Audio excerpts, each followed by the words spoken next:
Sono provato.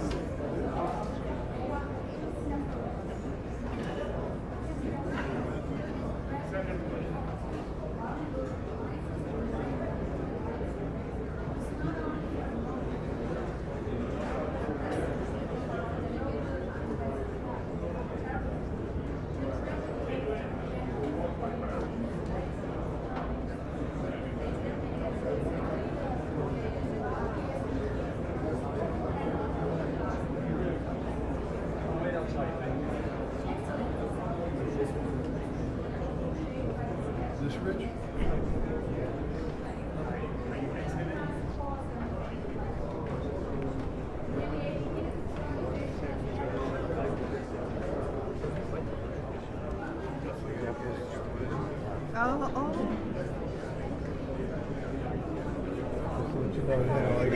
You're gonna back up. Are you gonna back up a little bit when I turn like that? Yeah, that way. Yeah. Okay, no problem. Just for the one shot is all we need. Hopefully he'll come right up to us and just talk to us for a minute. Speech to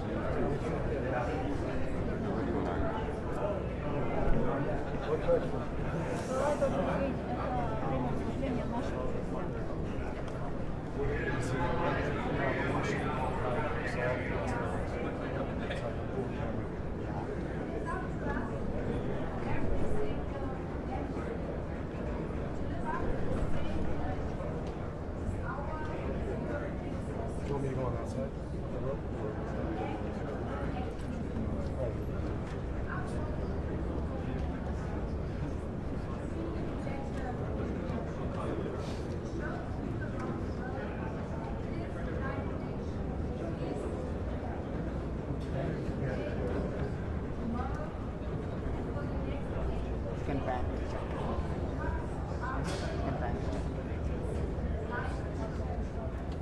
You can get on the escalator on the left. Like the left. Okay, left. That's the one Zelensky went up on. So. Okay.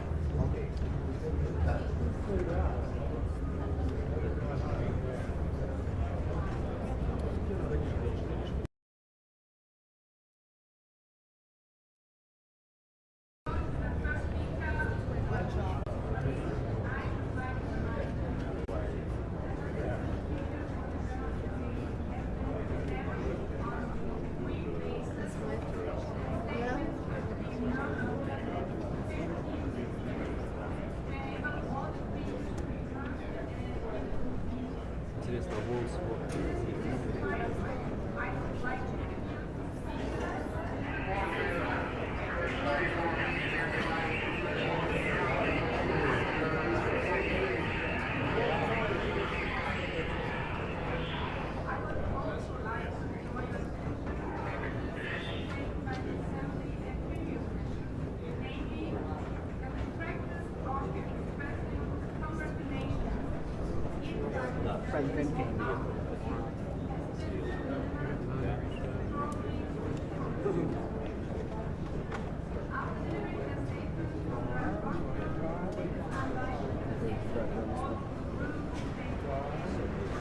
Okay. Purple up. Here he comes, here he comes. Can't talk with.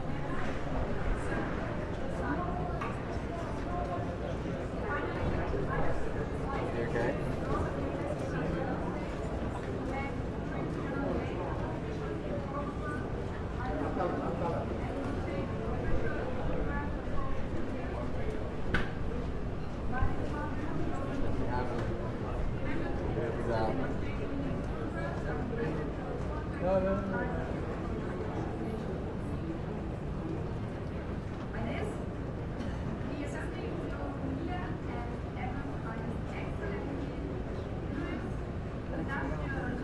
No, you're fine, don't worry. Just tell me when you see it. Rubbish. There he is. Stop.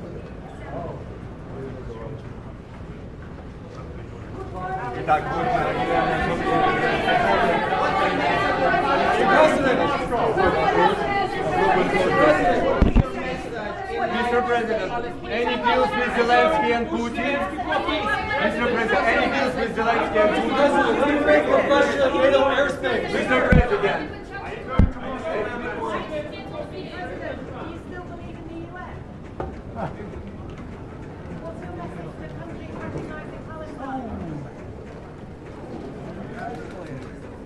President Trump, why did you cancel the meeting with Chuck Schumer?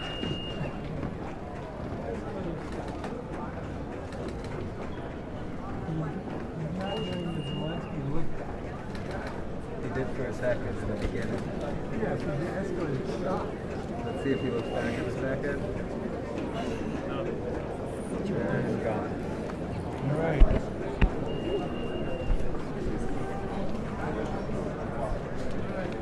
O Trump acabou de chegar, a escada rolante parou com ele, deu mal B.O. That wasn't going up.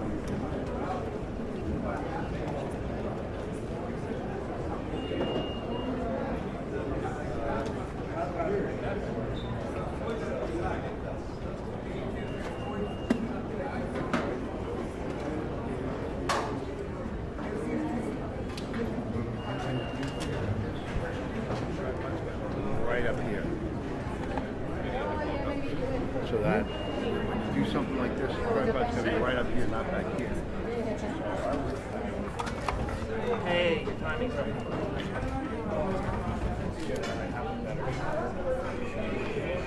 All right.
cannot be achieved with impunity.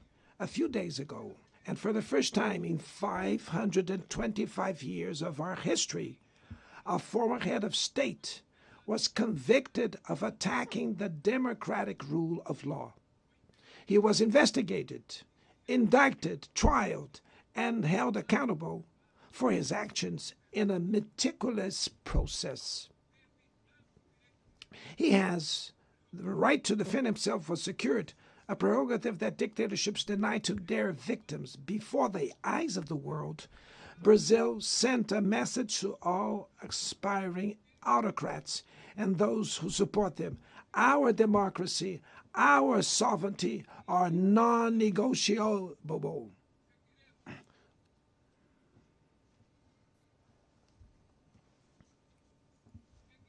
We will continue as an independent nation and as a people free from any type of guardianship.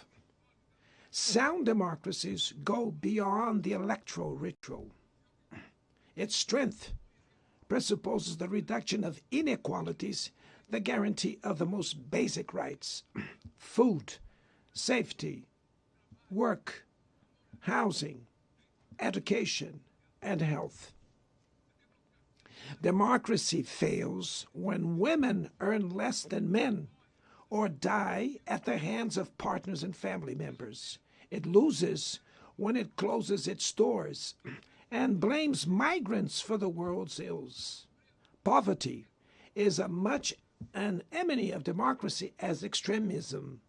Therefore, we were proud to receive confirmation from FAO that Brazil has once again left the hunger map in this year, 2025. But in the world, there are still 670 million hungry people and about 2.3 billion face food insecurity.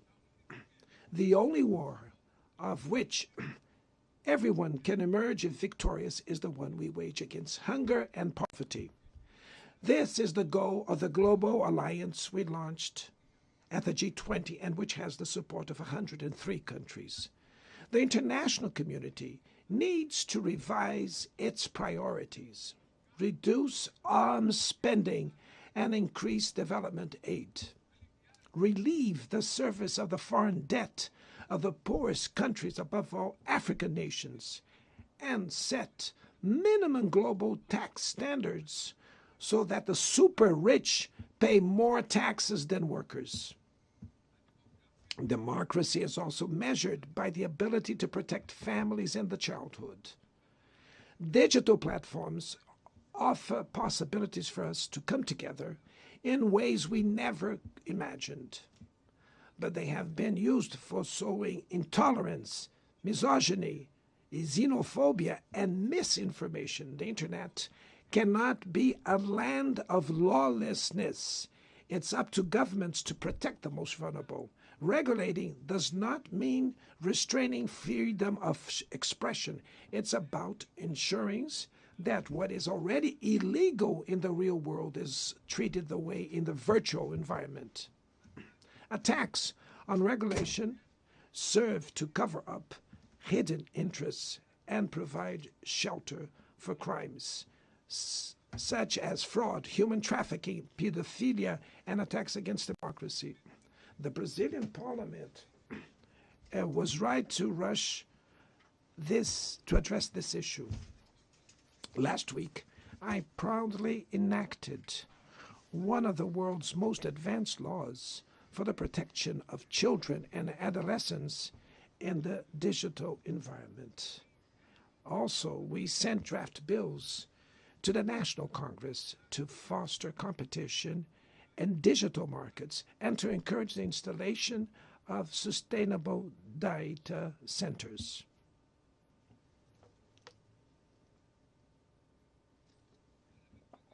To mitigate the risks of artificial intelligence, we are committed to building multilateral governance in line with the Global Digital Compact that was approved in this plenary last year.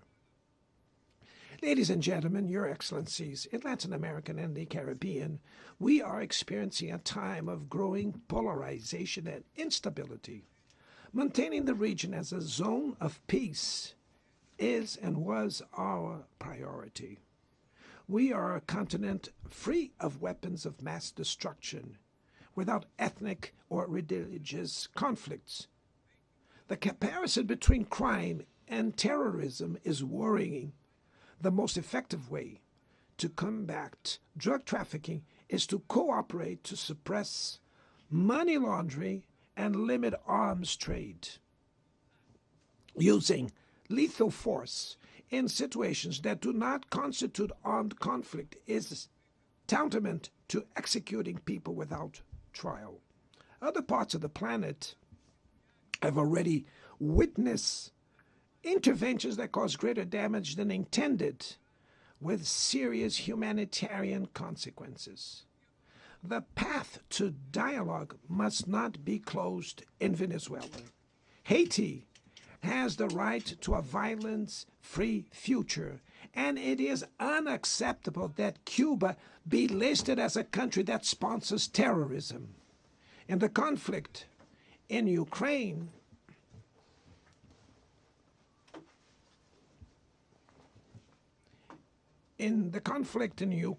we all already know that there will be no military solution. The recent meeting in Alaska raised hopes for a negotiated way out. It's necessary to pave the way for a realistic solution. This implies taking into account the legitimate security concerns of all parties. The African Initiative and the Friends for Peace group created by China and Brazil can help promote dialogue and a diplomatic solution. No situation is more emblematic of the disproportionate and illegal use of force than the one occurring in Palestine.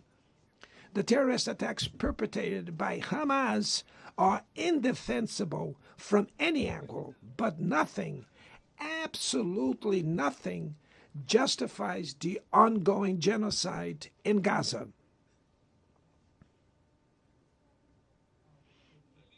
There, under tons of rubble, are buried tens of thousands of innocent women and children. There, we can see that international humanitarian law and the myth of ethical exceptionalism of the West are also being buried there. This massacre would not have happened without the complicity of those who could have prevented it. In Gaza, hunger is used as a weapon of war, and the forced displacement of populations goes on unpunished. I express my admirations to the Jews who, inside and outside Israel, oppose this collective punishment. The Palestinian people are at risk of disappearing. Só sobreviverá. They will como only Estado survive independente with integrado an independent à state comunidade integrated internacional. to the international community. Esta é a This solução is the defendida por solution mais de defended by more than 150 membros da ONU 150 e afirmada UN members, ontem aqui, reaffirmed neste mesmo yesterday plenário, here in this very mas plenary, obstruída but por bared único by veto. a single É veto. lamentável It is que o regrettable presidente that Mahmoud President Abbas Mahmoud tenha Abbas sido was impedido prevented pelo by país the host anfitrião de country ocupar of a occupying bancada da the Palestinian Palestina bench nesse at this momento historical moment.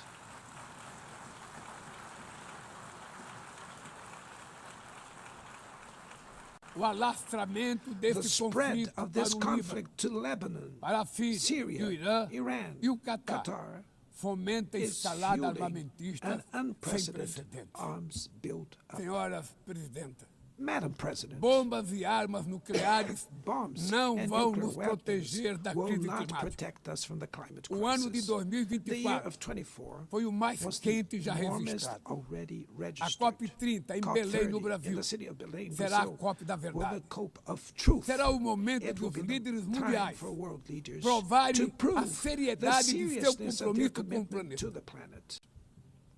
Sem ter o quadro Without completo das a complete contribuições picture nacionalmente determinadas, of the a chamada NDCs, NDC, nationally determined caminharemos de olhos contributions, vendados we para o were verdadeiro walking abismo. blindfolded towards O Brasil the abyss. se Brazil comprometeu a has reduzir committed entre to 59% e reducing its emissions by 67% suas 59 emissões, and abrangendo todos os 67%, gases de covering efeito all estufa greenhouse em gases todos os and setores da all economia. sectors of the economy. Nações em desenvolvimento Developing nations enfrentam a mudança do face clima climate ao change mesmo tempo while que lutam grappling contra outros with other desafios. challenges. Enquanto isso, Meanwhile, países ricos rich countries usufruem enjoy de padrão de a vida standard obtido às of living custas de 200 reached anos at de the emissões de expense of gases. 200 years of greenhouse Exigir gas maior emissions. ambição e maior Demanding acesso greater a ambition recursos and greater e access tecnologias to não é resources uma and questão de technology. caridade, It's not a matter of é charity, apenas uma but questão de of justiça. justice.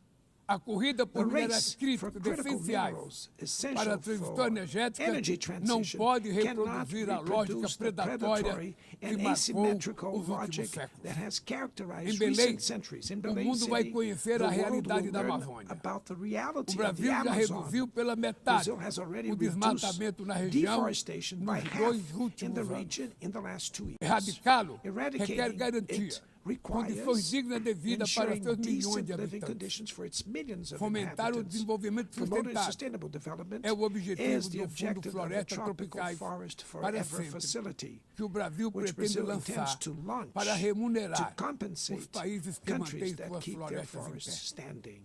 É chegado o momento de passar But the time has da come fase to da prove, negociação to move para a from the etapa da negotiation phase to the implementação. implementation O mundo stage. deve The muito ao world regime owes a lot to the criado pela regime Convenção created do by the Clima. Climate Convention.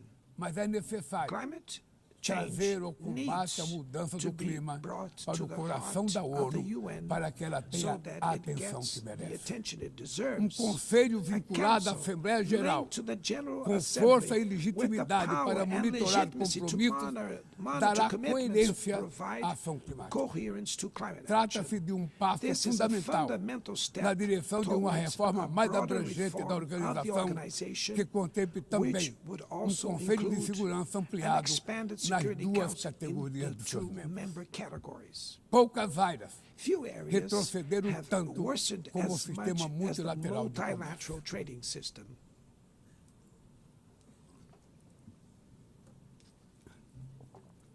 Medidas Unilateral unilaterais measures transformam em letra have rendered morta fundamental principles princípios basilares such as como a the cláusula most de favored nação nations mais clauses favorecida. meaningless. Desorganizam cadeias de valor They have e disrupted lançam a economia value mundial chains and em through the uma global espiral economy perniciosa into a de preços pernicious altos e spiral of estagnação. high prices and É urgente stagnation. It is urgent refundar o to OMC em to bases refound the modernas e WTO flexíveis. based on modern Senhoras and flexible e senhores, foundations. Your Excellencies, ladies este and ano gentlemen, this year, o mundo perdeu the duas world lost two personalidades exceptional excepcionais. public figures. O ex-presidente do Former Uruguai, Pepe Uruguayan Mujica, President Pepe e o Mujica nosso querido and Papa our dear Francisco. Pope Francis, both Encarnaram como ninguém embodied the os best melhores valores humanist humanistas. values like no Suas other. vidas se Their lives entrelaçam, were se entrelaçaram intertwined com as with 8 the 8 décadas de existência da decades ONU. of the UN. Se ainda UN's estivesse entre existence. nós, If they were still among us, provavelmente usariam they would esta use this tribuna platform para to lembrar remember que o autoritarismo, that authoritarianism, a degradação environmental ambiental e a degradation, and desigualdade inequality não são are not inexoráveis. relentless. Que os únicos derrotados That the only são os que ones cruzam os defeated are braços those who resignados. stand idly by, Que resigned, podemos vencer os falsos profetas e resignate, oligarcas and que that we can exploram defeat o the medo false e prophets and monetizam o oligarchs ódio. who exploit fear E and que o monetize amanhã hate, and that é feito de tomorrow escolhas is diárias made of daily e é preciso choices, coragem and it de takes agir courage para to act transformar. to transform No it. futuro que o Brasil In the vislumbra, future that Brazil não há envisions, espaço there para a is no reedição room de for the rivalidades reenactment ideológicas of ou esferas de ideological influência. rivalries or A spheres of confrontação effort. é Confrontation is inevitável. not inevitable. Precisamos de lideranças We com need leaders clareza de with visão, clear que visions, entendam que a who ordem understand internacional that the não international é order jogo is de not a soma zero. zero-sum game. O século The XXI 21st será century cada will vez be mais increasingly multipolar. Para se multipolar. manter pacífico, For it não to pode remain deixar de ser peaceful, multilateral. it cannot fail O Brasil fall confere to multilateral. crescente importância à Brazil União is Europeia, giving à increasing União Africana, importance to the European à Union, the ASEAN, African Union, à CELAC, ASEAN, aos CELAC, BRICS e ao BRICS, G20. and the G20. A voz do The Sul voice of global the global South deve ser must respeitada e be ouvida. heard. A ONU The UN tem hoje The UN quase has 4 today vezes almost mais 4 membros do que os times more members 51 than que estiveram the na 51 fundação. who were at its Nossa foundation. missão histórica Our é historic detonada mission novamente, is to make it once portadora de again a esperança barrier of e hope promotora and da a igualdade promoter e da of paz, equality, do desenvolvimento peace, sustentável sustainable e da development, diversidade diversity, e da and tolerância. tolerance. Que Deus May nos God abençoe a bless todos us e muito all. obrigado. And thank you very much.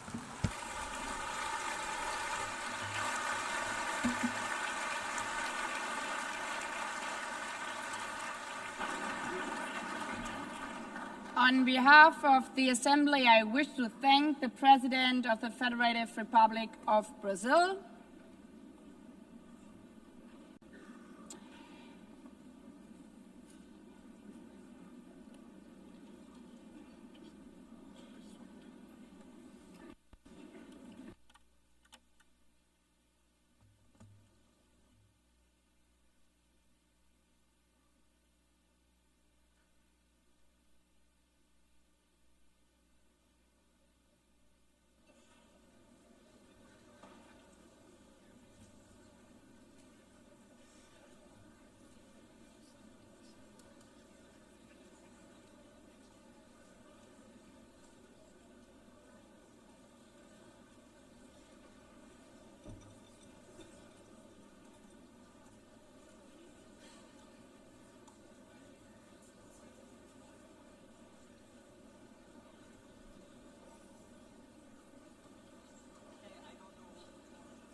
the Assembly will hear an address by His Excellency Donald Trump, President of the United States of America.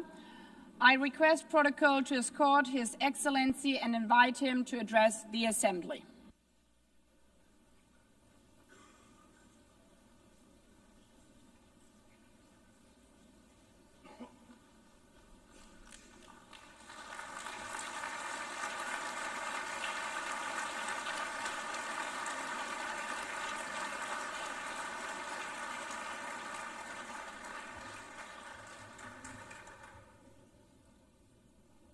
Thank you very much. Very much appreciate it.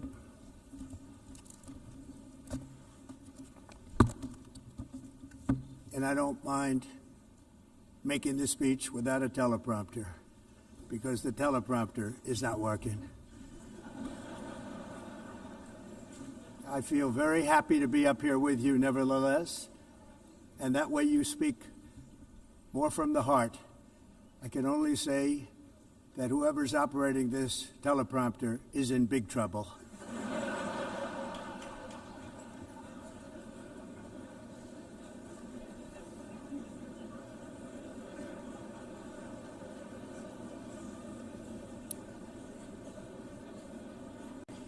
Hello, Madam First Lady. Thank you very much for being here. And Madam President, Mr. Secretary General, First Lady of the United States, distinguished delegates, ambassadors, and world leaders. 6 years have passed since I last stood in this grand hall and addressed a world that was prosperous and at peace in my first term. Since that day, the guns of war have shattered the peace I forged on 2 continents.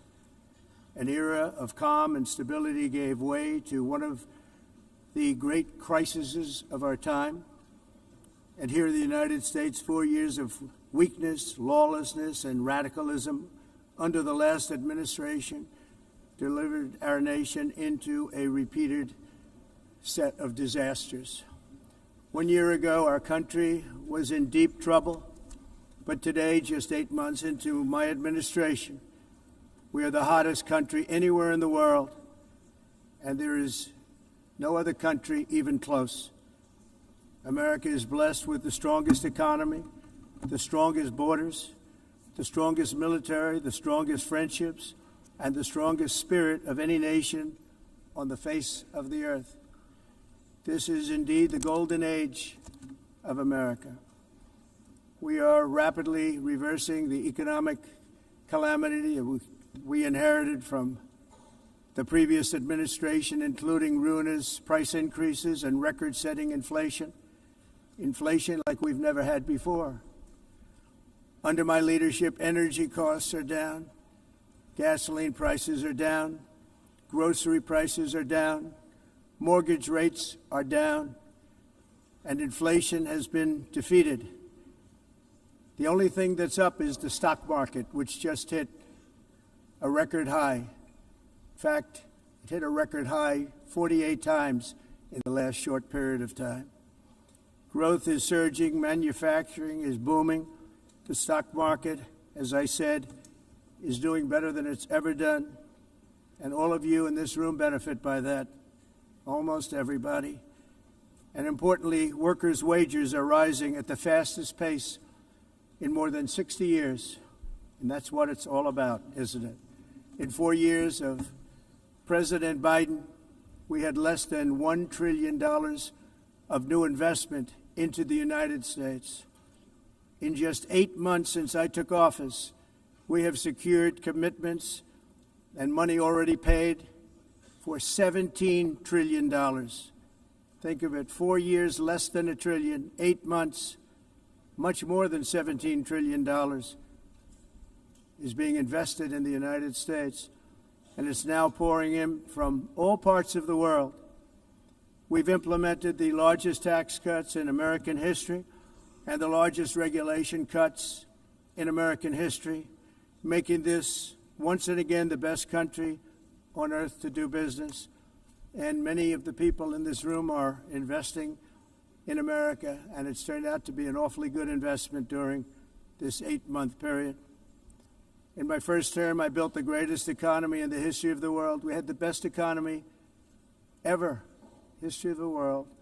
And I'm doing the same thing again, but this time it's actually much bigger and even better.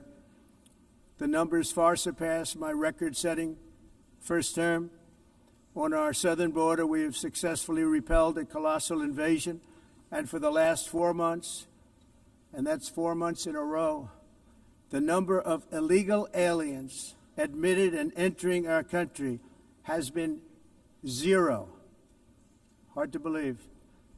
because if you look back just a year ago, it was millions and millions of people pouring in from all over the world, from prisons, from mental institutions, drug dealers.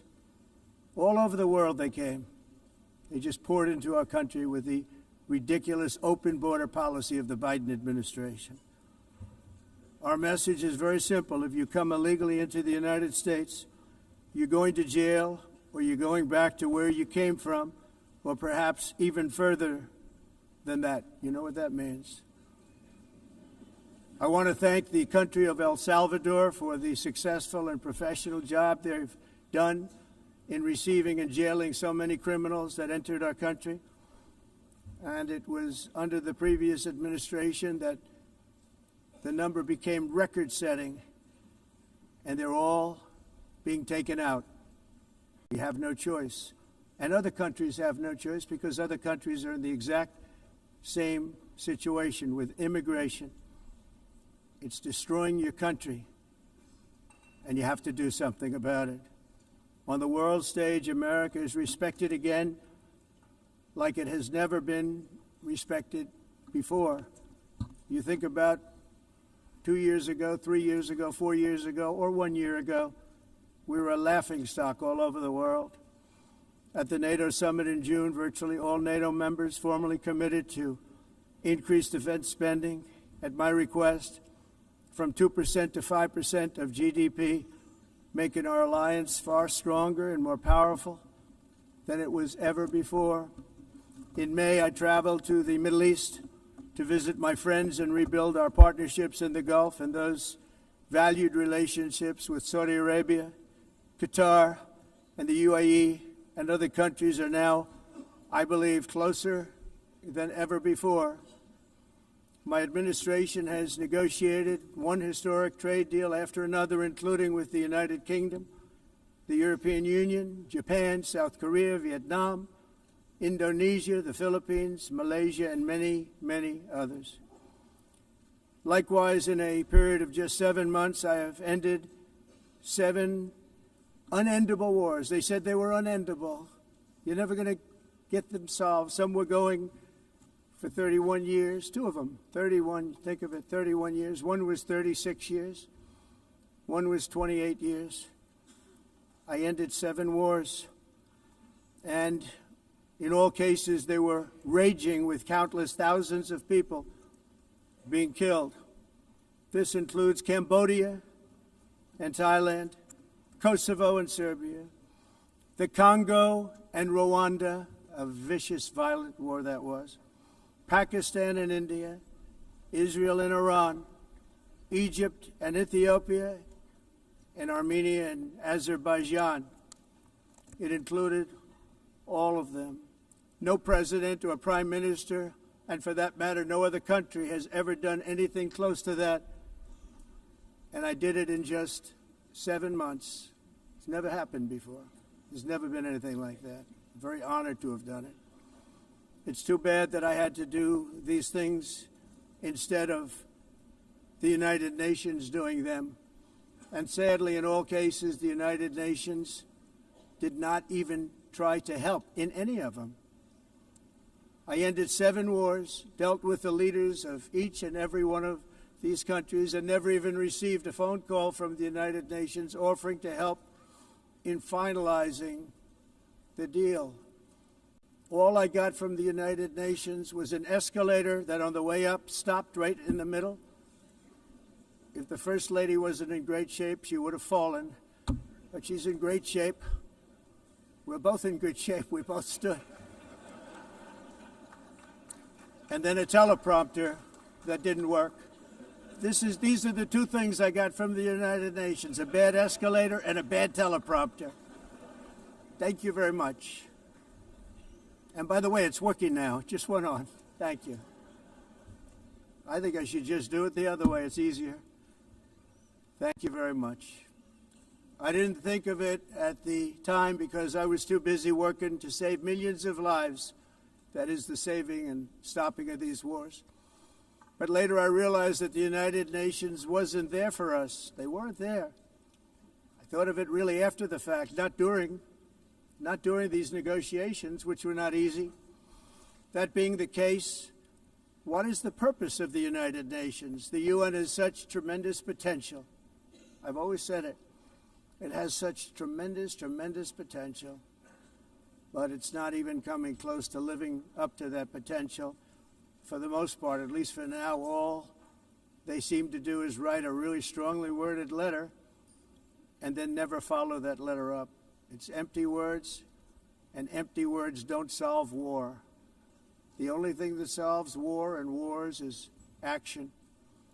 Now, after ending all of these wars and also earlier negotiating the Abraham Accords, which is a very big thing for which our country received no credit, never receives credit.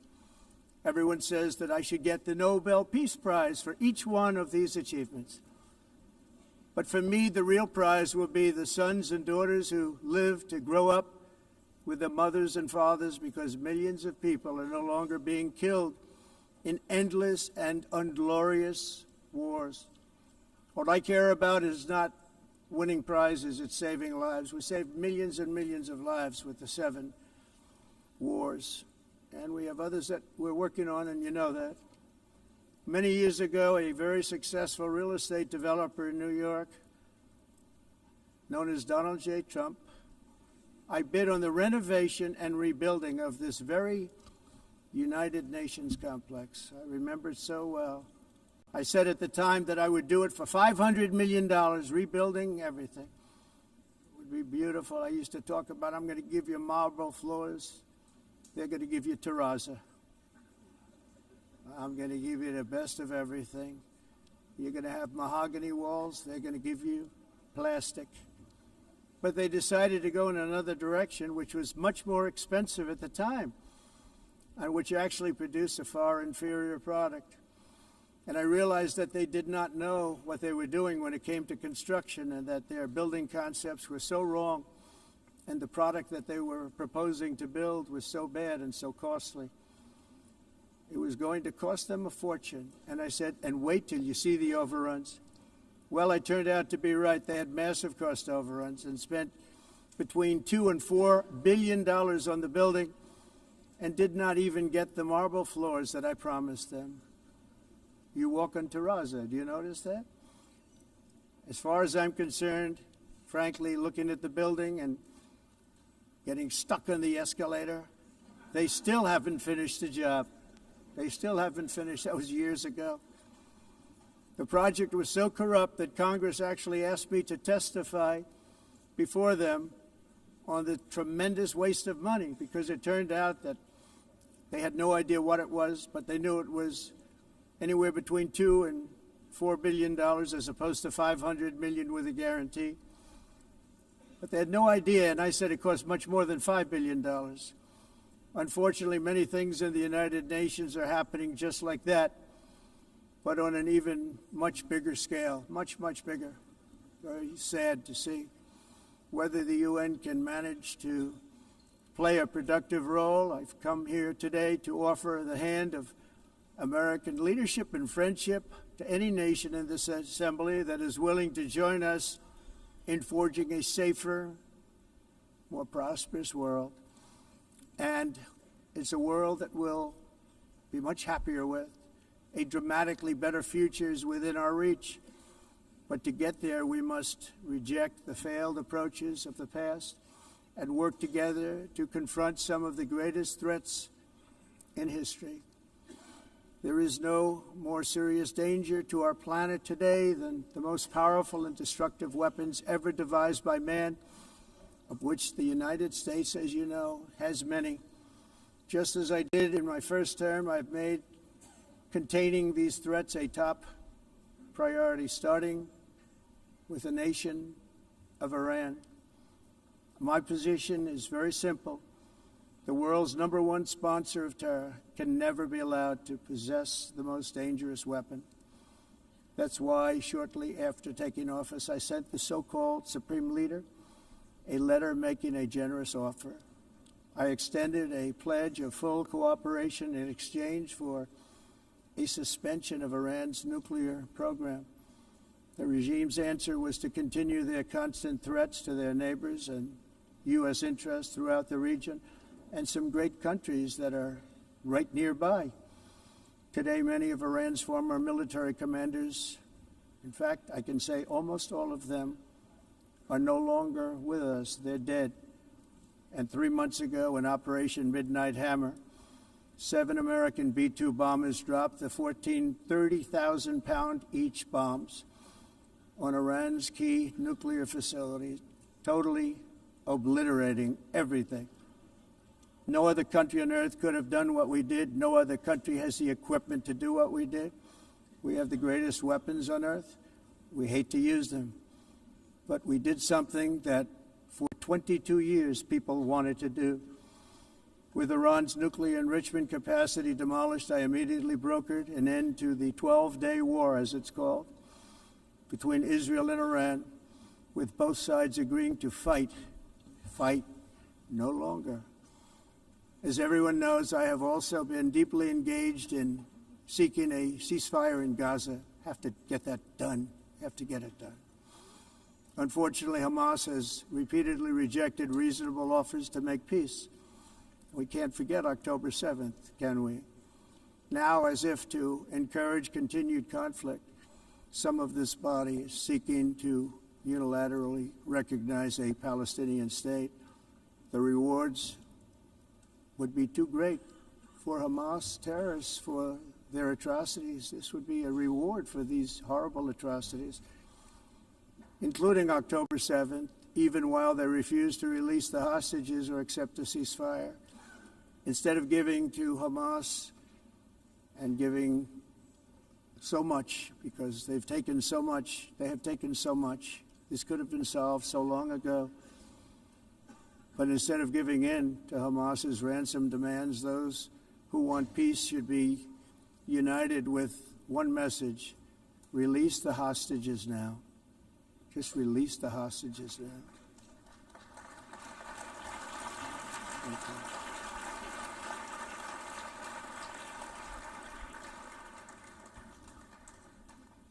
Thank you. As we have got to come together, and we will come together, got to get it done. We have to stop the war in Gaza immediately. We have to stop it. We have to get it done. We have to negotiate, immediately have to negotiate peace. We got to get the hostages back. We want all 20 back. We don't want 2 and 4. As you know, I got, along with Steve Witkoff and others that helped us, Marco Rubio, we got most of them back. We were involved in all of them. But I always said the last 20 are going to be the hardest, and that's exactly what happened. We have to get them back now. We don't want to get back 2, and then another 2, and then 1, and then 3. Have this process. No, we want them all back, and we want the actually 38 dead bodies back too. Those parents came to me, and they want them back, and they want them back very quickly and very badly. As though they were alive, they want them. They want them every bit as much as if their son or daughter were alive. I've also been working relentlessly, stopping the killing in Ukraine. I thought that would be, of the 7 wars that I stopped, I thought that would be the easiest because of my relationship with President Putin, which had always been a good one. I thought that was going to be the easiest one. But, you know, in war, you never know what's going to happen. There are always lots of surprises, both good and bad. Everyone thought Russia would win this war in 3 days, but it didn't work out that way. It was supposed to be just a quick little skirmish. It's not making Russia look good. It's making them look bad. No matter what happens from here on out, this was something that should have taken a matter of days, certainly less than a week. And they've been fighting for 3.5 years and killing anywhere from 5,000 to 7,000 young soldiers, mostly soldiers, on both sides, every single week, from 5,000 to 7,000 dead young people, and some in cities, much smaller numbers, where rockets are shot, where drones are dropped. This war would never have started if I were president. This was a war that should have never happened. It shows you what leadership is, what bad leadership can do to a country. Look what happened to the United States, and look where we are right now in just a short period of time. The only question now is how many more lives will be needlessly lost on both sides. China and India are the primary funders of the ongoing war by continuing to purchase Russian oil. But inexcusably, even NATO countries have not cut off much Russian energy and Russian energy products, which, as you know, I found out about 2 weeks ago, and I wasn't happy. Think of it.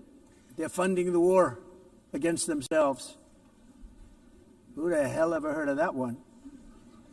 In the event that Russia is not ready to make a deal to end the war, then the United States is fully prepared to impose a very strong round of powerful tariffs, which would stop the bloodshed, I believe, very quickly. But for those tariffs to be effective, European nations, all of you are gathered here right now, would have to join us in adopting the exact same measures. I mean, you're much closer to this. We have an ocean in between. You're right there. And Europe has to step it up. They can't be doing what they're doing. They're buying oil and gas from Russia while they're fighting Russia. It's embarrassing to them, and it was very embarrassing to them when I found out about it, I can tell you that. But they have to immediately cease all energy purchases from Russia. Otherwise, we're all wasting a lot of time. So I'm ready to discuss this. We're going to discuss it today with the European nations, all gathered here. I'm sure they're thrilled to hear me speak about it, but that's the way it is. I like to speak my mind and speak the truth. As we seek to reduce the threat of dangerous weapons today, I'm also calling on every nation to join us in ending the development of biological weapons once and for all. And biological is terrible, and nuclear is even beyond, and we include nuclear in that. We want to have a cessation of the development of nuclear weapons. We know, and I get to view it all the time. Sir, would you like to see? And I look at weapons that are so powerful that we just can't ever use them. If we ever use them, the world literally might come to an end. There would be no United Nations to be talking about. There would be no nothing. Just a few years ago, reckless experiments overseas gave us a devastating global pandemic. Yet despite that worldwide catastrophe, many countries are continuing extremely risky research into bioweapons and man-made pathogens. This is unbelievably dangerous.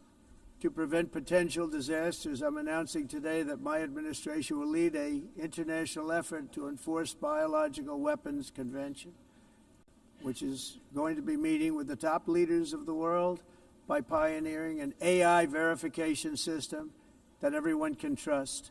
Hopefully the UN can play a constructive role, and it will also be one of the early projects under AI. Let's see how good it is, because a lot of people are saying it could be one of the great things ever, but it also can be dangerous, but it can be put to tremendous use and tremendous good, and this would be an example of that.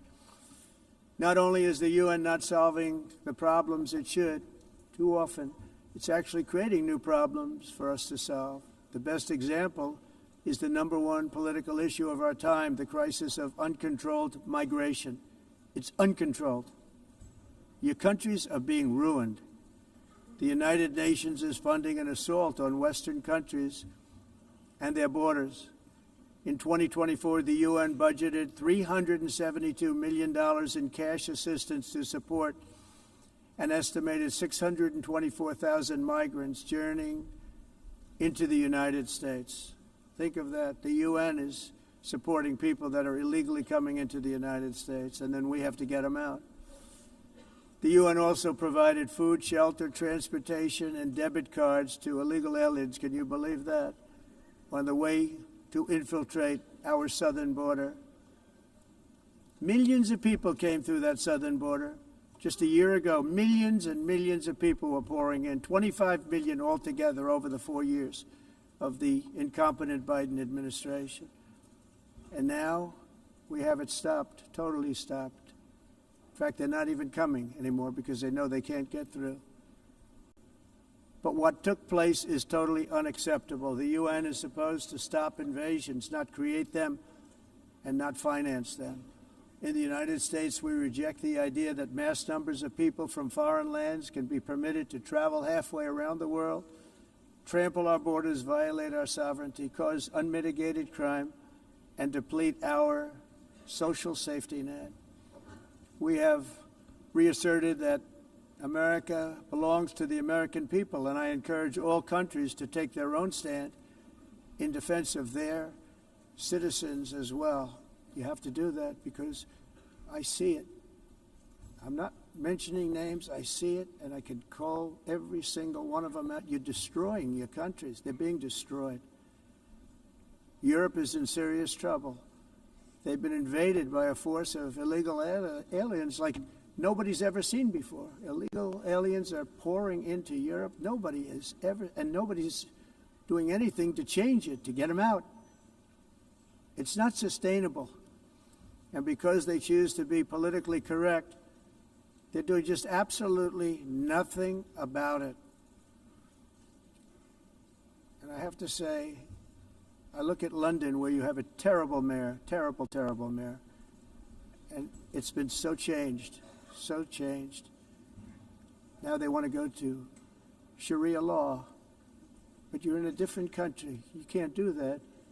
Both the immigration and their suicidal energy ideas will be the death of Western Europe if something is not done immediately. This cannot be sustained. What makes the world so beautiful is that each country is unique. But to stay this way, every sovereign nation must have the right to control their own borders. You have the right to control your borders, as we do now, and to limit the sheer numbers of migrants entering their countries and paid for by the people of that nation that were there and that built that particular nation at the time. They put their blood, sweat, tears, money into that country, and now they're being ruined. Proud nations must be allowed to protect their communities and prevent their societies from being overwhelmed by people they have never seen before, with different customs, religions, with different everything. Where migrants have violated laws, lodged false asylum claims, or claimed refugee status for illegitimate reasons, they should, in many cases, be immediately sent home. And while we will always have a big heart for places and people that are struggling and truly compassionate, answers will be given. We have to solve the problem, and we have to solve it in their countries, not create new problems in our countries. And we are very helpful to a lot of countries that are just not able to send their people anymore. They used to send them to us in caravans of 25,000, 30,000 people each. These massive caravans of people pouring into our country, totally unchecked and unvetted. But not anymore. According to the Council of Europe, in 2024, almost 50% of inmates in German prisons were foreign nationals or migrants. In Austria, the number was 53% of the people in prisons were from places that weren't from where they are now. In Greece, the number was 54%, and in Switzerland, beautiful Switzerland, 72% of the people in prisons are from outside of Switzerland. When your prisons are filled with so-called asylum seekers who repaid kindness, and that's what they did, they repaid kindness with crime, it's time to end the failed experiment of open borders. You have to end it now. See, I can tell you, I'm really good at this stuff. Your countries are going to hell. In America, we've taken bold action to swiftly shut down uncontrolled migration. Once we started detaining and deporting everyone who crossed the border and removing illegal aliens from the United States, they simply stopped coming. They're not coming anymore. We're getting a lot of credit, but they're not coming anymore. This was a humanitarian act for all involved, because on the trips up, thousands of people a week were dying. Women were being raped. Nobody's ever seen anything like it. Raped, horribly beaten, raped. On the trip up, the journey up, it was a long walk. It was a long, arduous journey, indeed. And it was also a historic victory against human trafficking throughout the region. What we did was a victory, and we saved so many lives of people that wouldn't make the journey. That journey was loaded up with death. loaded up with death. Dead bodies all along the roads of jungles. To get up, they go through jungles, they go through areas so hot you couldn't breathe. They were dying of suffocation, areas so hot that you couldn't breathe. Dead bodies all over. By them not coming, we're saving tremendous numbers of lives. My people have done a fantastic job in doing what they did, and the American public agrees with it. I mean, I was very proud to see this morning I have the highest poll numbers I've ever had. Part of it is because of what we've done on the border. I guess the other part is what we've done in the economy. Joe Biden's policies empowered murderous gangs, human smugglers, child traffickers, drug cartels, and prisoners from all over the world. The previous administration also lost nearly 300,000 children. Think of that. They lost more than 300,000 children, little children, who were trafficked into the United States on the Biden watch, many of whom have been raped, exploited, and abused, and sold. Sold. Nobody talks about that. The fake news doesn't write about it. With many others, young children who are missing or dead.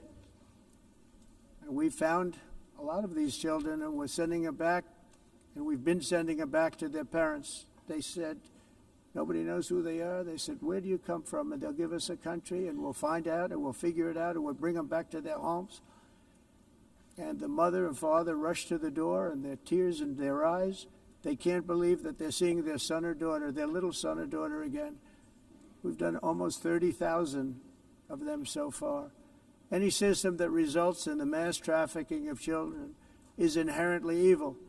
Yet that is exactly what the globalist migration agenda has done, and it's what it's all about. In America, those days, as you know, are over. The Trump administration is working, and we are continuing to work to track down the villains that are causing this problem, and also, as I said, to get back the 30,000 we've already returned. Now I think we're going to have another. We're going to find a lot. You're not going to find all of them. 300, more than 300,000. They're lost or they're dead. They're lost or they're dead because of the animals that did this. To protect our citizens, I've also designated multiple savage drug cartels as far as and you see this, and you see it happening right before your eyes. Let's put it this way. People don't like taking big loads of drugs in boats anymore. There aren't too many boats that are traveling on the seas by Venezuela. They tend not to want to travel very quickly anymore. And we've virtually stopped drugs coming into our country by sea. We call them the water drugs. They kill hundreds of thousands of people. I've also designated multiple savage drug cartels as far as foreign terrorist organizations, along with two bloodthirsty transnational gangs, probably the worst gangs anywhere in the world, MS-13 and Tren de Aragua. Tren de Aragua is from Venezuela, by the way. Such organizations torture, maim, mutilate, and murder with impunity.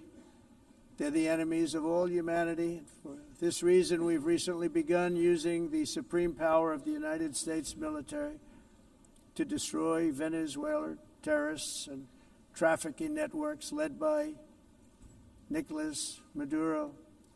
To every terrorist thug smuggling poisonous drugs into the United States of America, please be warned that we will blow you out of existence. That's what we're doing. We have no choice. Can't let it happen. They're destroying. I believe we lost 300,000 people last year to drugs, 300,000. Fentanyl and other drugs. Each boat that we sink carries drugs that would kill more than 25,000 Americans. We will not let that happen. Energy is another area where the United States is now thriving like never before. We're getting rid of the falsely named renewables. By the way, they're a joke. They don't work. They're too expensive. They're not strong enough to fire up the plants that you need to make your country great. The wind doesn't blow. Those big windmills are so pathetic and so bad, so expensive to operate. And they have to be rebuilt all the time, and they start to rust and rot. most expensive energy ever conceived, and it's actually energy. You're supposed to make money with energy, not lose money. You lose money, the governments have to subsidize. You can't put them out without massive subsidies.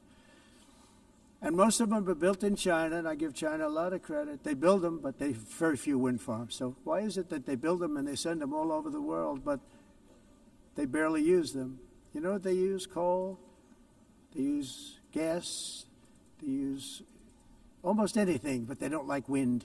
But they sure as hell like selling the windmills. Europe, on the other hand, is a long way to go, with many countries being on the brink of destruction because of the green energy agenda. And I give a lot of credit to Germany. Germany was being led down a very sick path, both on immigration, by the way, and on energy. They were going green, and they were going bankrupt.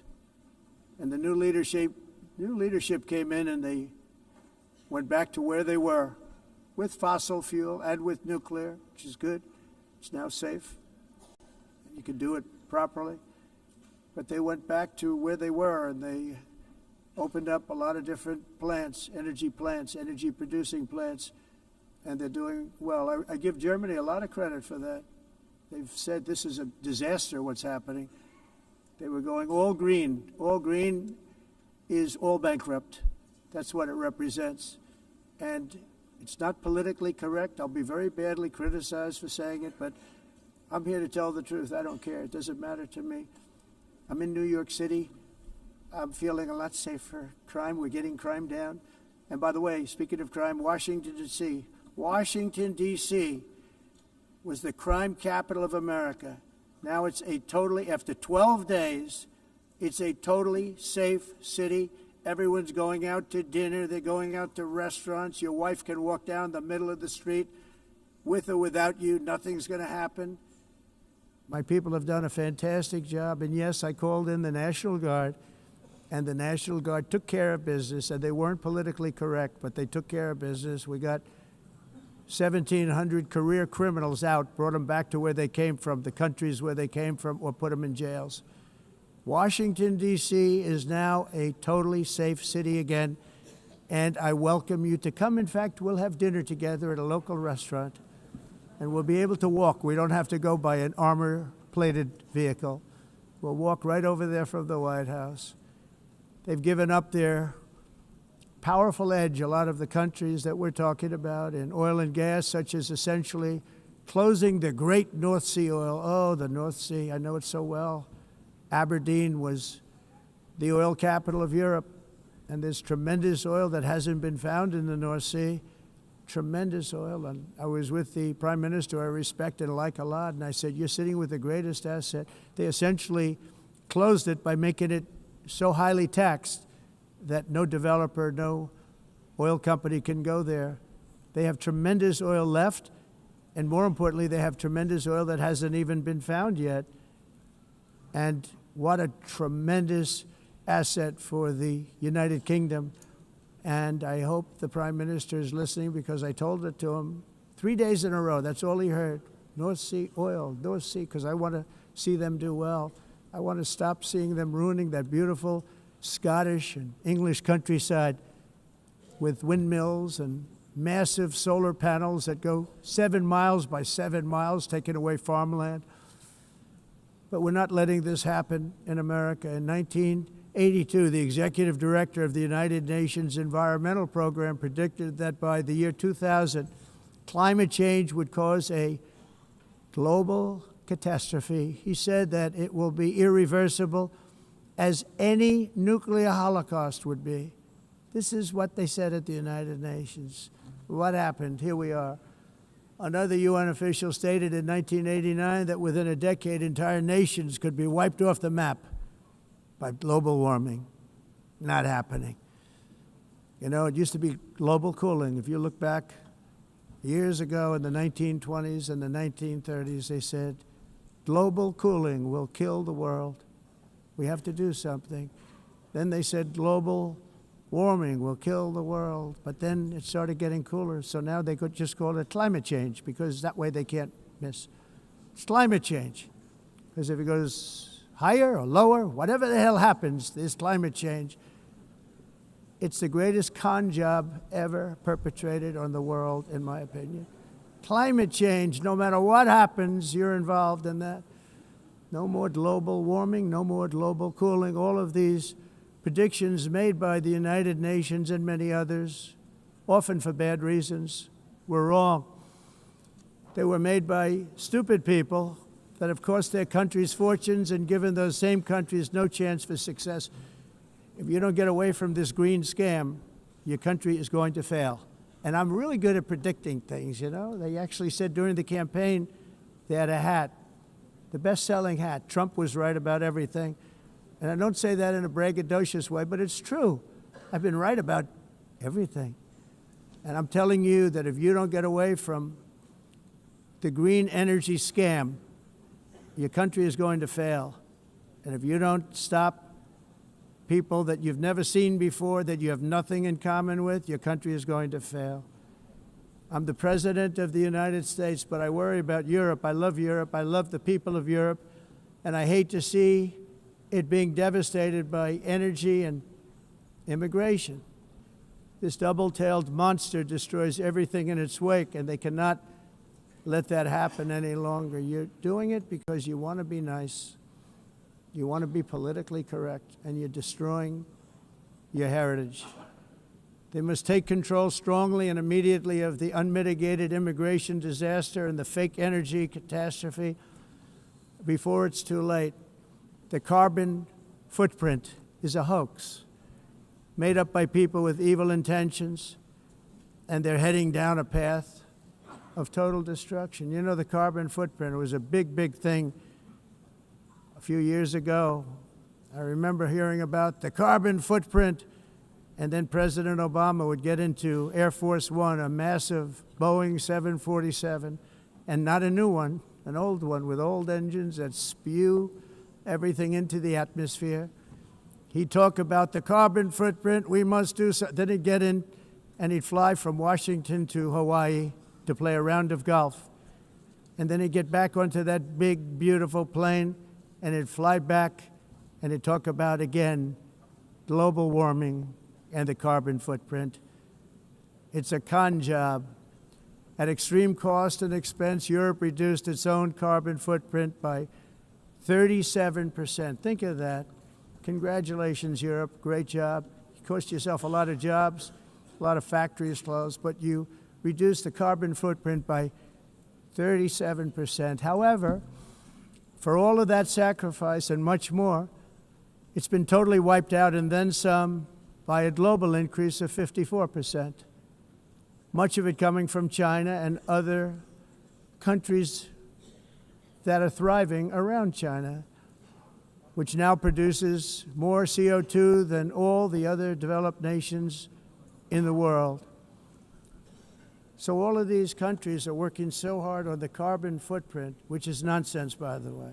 It's nonsense. You know, it's interesting. In the United States, we have still radicalized environmentalists, and they want the factories to stop. Everything should stop. No more cows. We don't want cows anymore. I guess they want to kill all the cows. They want to do things that are just unbelievable, and you have it too. But you know, we have a border, strong, and we have a shape, and that shape doesn't just go straight up. That shape is amorphous when it comes to the atmosphere. And if we had the most clean air, and I think we do, we have very clean air. We have the cleanest air we've had in many, many years. But the problem is that other countries, like China, which has air that's a little bit rough, it blows. And no matter what you're doing down here, the air up here tends to get very dirty because it comes in from other countries where their air isn't so clean. And the environmentalists refuse to acknowledge that. Same thing with garbage. In Asia, they dump much of their garbage right into the ocean. And over about a 1 week and 2 week journey, it flows right past Los Angeles. You've seen it. Massive amounts of garbage, almost too much to do anything about, flowing past Los Angeles, past San Francisco, and then somebody will get in trouble because he dropped a cigarette on the beach. The whole thing is crazy. The primary effect of these brutal green energy policies has not been to help the environment, but to redistribute manufacturing and industrial activity from developed countries that follow the insane rules that are put down to polluting countries that break the rules and are making a fortune. They're making a fortune. European electricity bills are now 4 to 5 times more expensive than those in China, and 2 to 3 times higher than the United States. And our bills are coming way down. You probably see that our gasoline prices are way down. You know, we have an expression, drill, baby, Nós drill. reduzimos And os that's what we're custos doing. de energia porque nós faremos como vamos fazer tudo isso, reduzir os custos de energia e os custos diminuíram nos Estados Unidos. Por exemplo, se você olhar nos países em faturas de energia não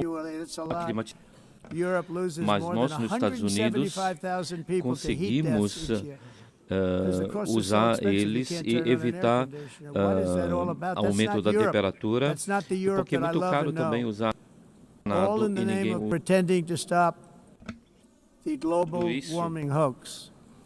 The entire globalist concept of asking successful industrialized nations to inflict pain on themselves and radically disrupt their entire societies must be rejected completely and totally, and it must be immediate.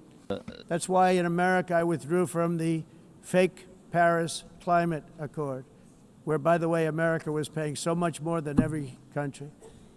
Others weren't paying. China didn't have to pay until 2030. Russia was given an old standard that was easy to meet, a 1990 standard. But for the United States, we're supposed to pay like $1 trillion. And I said, this is another scam. The fact is, the United States has been taken advantage of by the world for many, many years, but not any longer, as you probably noticed.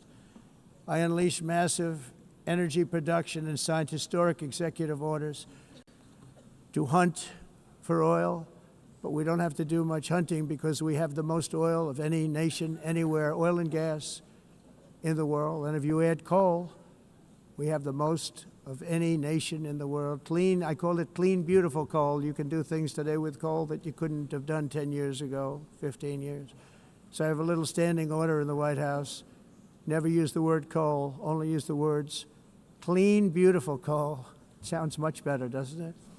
But we stand ready to provide any country with abundant, affordable energy supplies if you need them, when most of you do.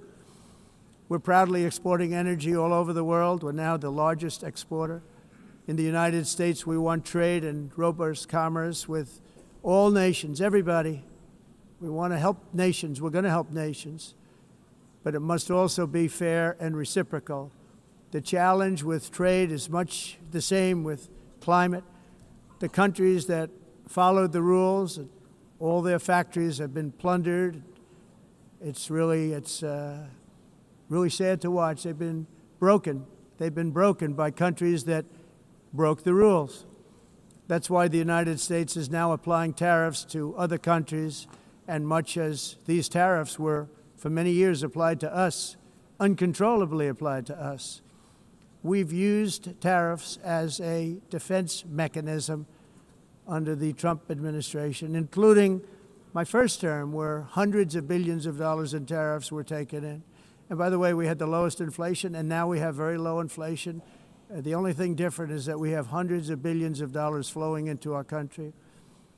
But this is how we will ensure that the system works for everyone and is sustainable into the future.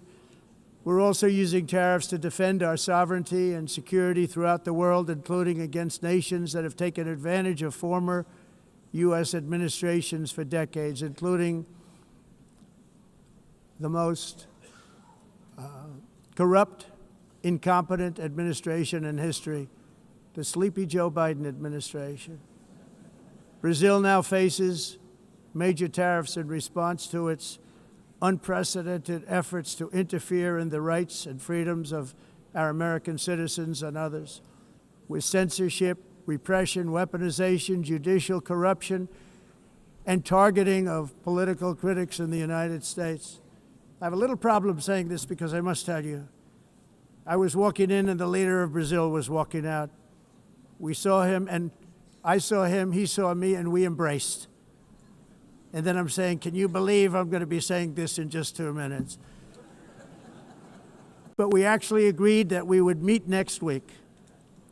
We didn't have much time to talk, like about 20 seconds. They were in retrospect, I'm glad I waited because this thing didn't work out too well. But we did talk, we had a good talk, and we agreed to meet next week, if that's of interest. But he seemed like a very nice man, actually. He liked me, I liked him. But if you, and I only do business with people I like. When I don't like them, I don't like them. But we had, at least for about 39 seconds, we had excellent chemistry. It's a good sign. But also in the past, Brazil, can you believe this, unfairly tariffed our nation, but now because of our tariffs, we are hitting them back, and we're hitting them back very hard. As president, I will always defend our national sovereignty and the rights of American citizens. So I'm very sorry to say this, that Brazil is doing poorly and will continue to do poorly. They can only do well when they're working with us. Without us, they will fail, just as others have failed. It's true. Next year, the United States will celebrate the 250th anniversary of our glorious independence, a testament to enduring power and American freedom and spirit. We will also be proudly hosting the 2026 FIFA World Cup, and shortly thereafter, the 2028 Olympics, which is going to be very exciting. I hope you all come.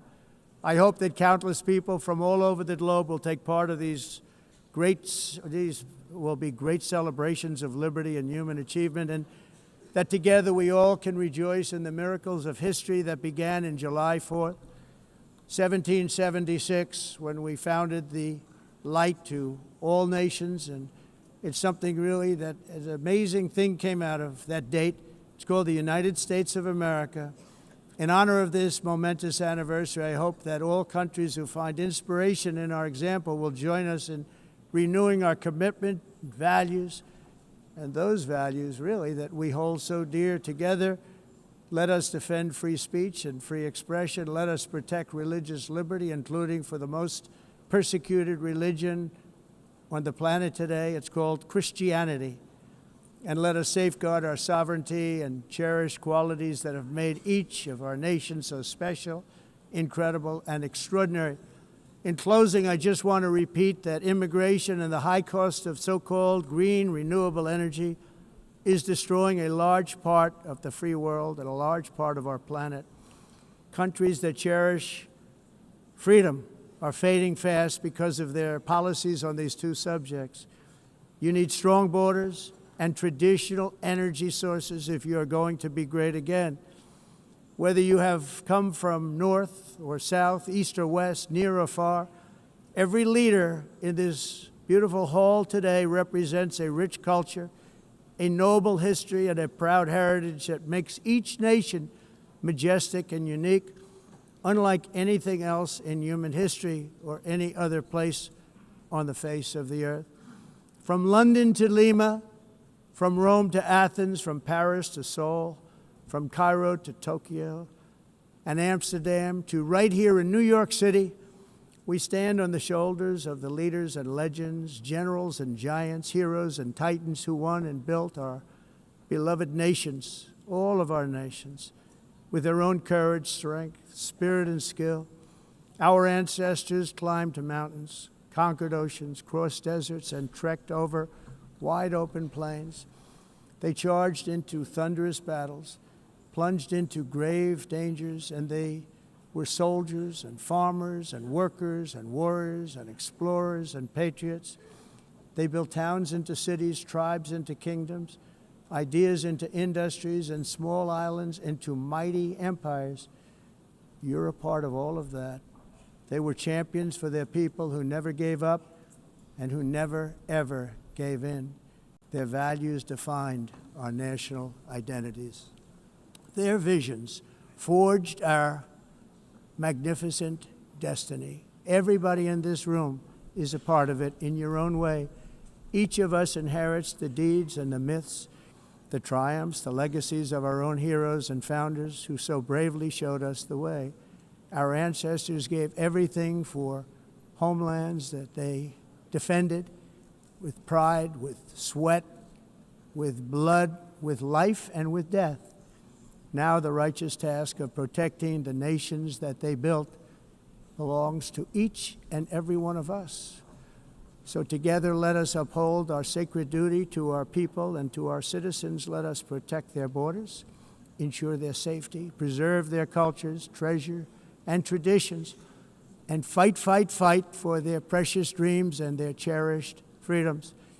And in friendship and really a beautiful vision, let us all work together to build a bright, beautiful planet, a planet that we all share, a planet of peace and a world that is richer, better, and more beautiful than ever before. That can happen. It will happen. It will happen, and I hope it can happen and start right now, right at this moment.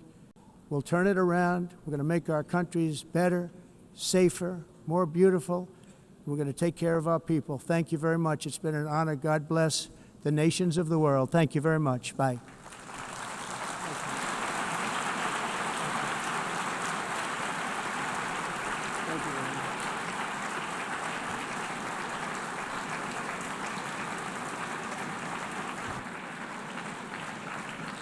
On behalf of the Assembly, I wish to thank the President of the United States,